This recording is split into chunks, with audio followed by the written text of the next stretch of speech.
Namaste, all students. Khushbu Bhaiya. Myself, Jeevan Dr. Khushbu Verma, Faculty of Agriculture and Veterinary Science.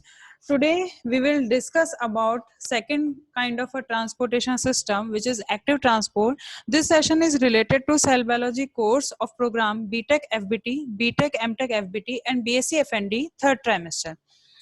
Active transport is differ from passive transport because active transport needs energy.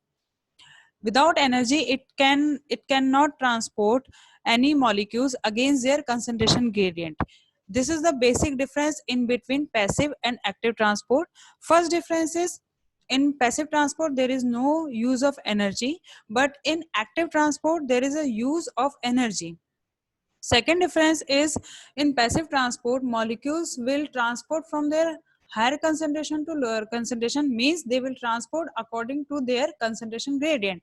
But in case of active transport, molecules will transport against their concentration gradient, means they will transport from their lower concentration to higher concentration. That's why it needs energy, and there will be energy generation, then it will be happen.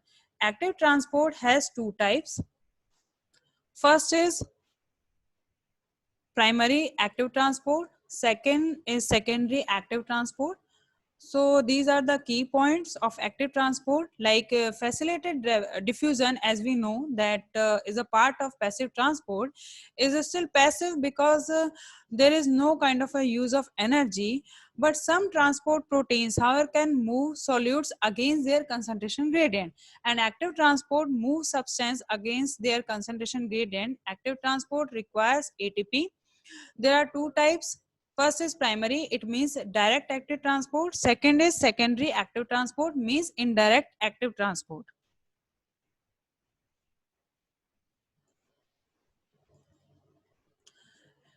If we talk about the primary active transport, it is coupled directly to a metabolic energy source such as hydrolysis of ATP. Every animal cell maintain lower sodium ion concentration and higher potassium ion concentration then surrounding, is coupled by active transport system, involves the enzyme sodium potassium ATPase coupled with the breakdown of the ATP. Here we can see that sodium ion concentration are less inside the cell and higher outside of the cell. On the other hand, potassium ion concentration is higher in comparison to outside.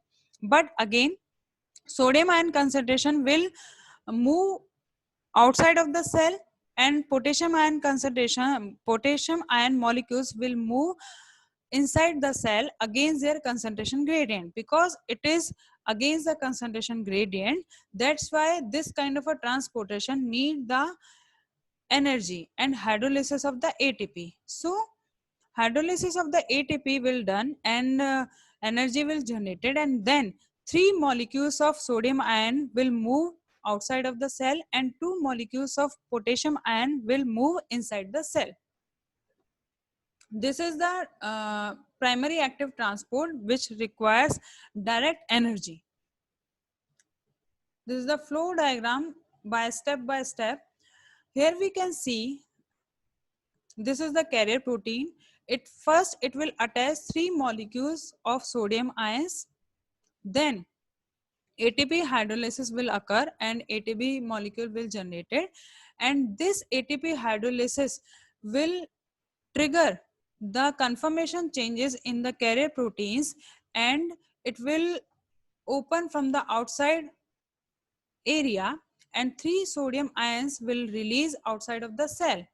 On the other hand, then two potassium ion molecules will again attach, and after the attaching of potassium ions, this phosphate group, which is previously attached to the carrier protein, it will be released. Then again conformation changes in the carrier protein, and two potassium ion will release inside the cell. So this is the flow diagram step by step about the primary active transport. Next one is the secondary active transport. It occurs when endergonic uphill transport of one solute is coupled to the exergonic downhill flow of a different solute that was originally pumped uphill by primary transport. Example is sodium glucose transport.